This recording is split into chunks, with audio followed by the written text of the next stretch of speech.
ఒక్క రాత్రిలో ఊరంతా వణుకు పుట్టించిన ఆ మాంత్రికుడు ఎవరో తెలుసా? అతన్ని చూసిన 5గురు ప్రాణభయంతో ఊర్లోకి పరిగెత్తారు. అసలు ఆ మాంత్రికుడు ఎవరు? ఎలా మాంత్రికుడు అయ్యాడు? అతనిలో అంత కోపం ఎలా పుట్టింది? యుక్త వయసులో ఉన్నప్పుడు అతను భక్తితో గ్రామతు దేవత గుడికి వెళ్తాడు.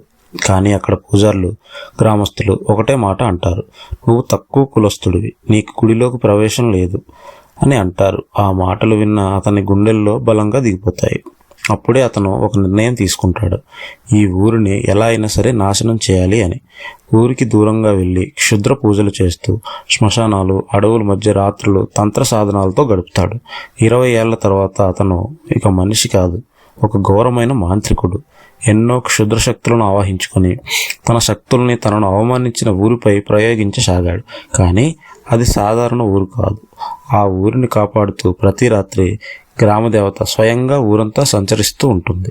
మాంత్రికుడి క్షుద్ర శక్తులు బలమైనవా, లేక గ్రామదేవత శక్తి అతను ఆపుతుందా? ఈ యుద్ధంలో ఎవరు గెలుస్తారు?